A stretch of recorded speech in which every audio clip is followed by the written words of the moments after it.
Guys, dahil weekends na naman, kumpleto ang aking mga anak. Kaya samahan niyo akong magluto ng paborito nilang Bicol Express. Alam niyo ba guys, laging look forward ako sa weekends kasi yun yung time na kumpleto kami, na nakakain kami ng sabay-sabay kasi wala silang mga pasok sa school din sa trabaho.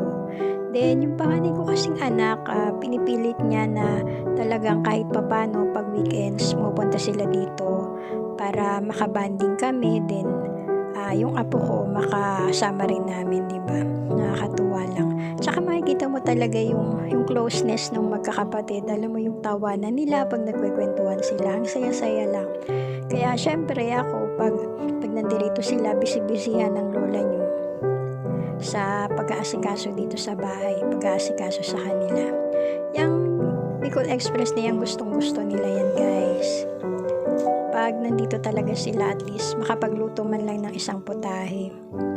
Kahapon kasi is birthday nung pangatlo kong anak, so hindi kami nag-celebrate kasi may mga pasok sila, kaya at least sabi namin ngayong Saturday na lang, kasi mostly pag birthday naman kami lang, magluluto lang kami kung anong gusto naming pagkain maghapon na magkakasama kami.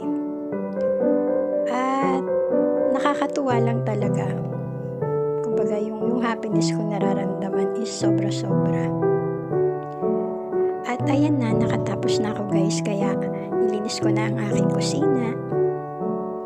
At kakain na kami. At yun lang guys, maraming salamat sa panonood.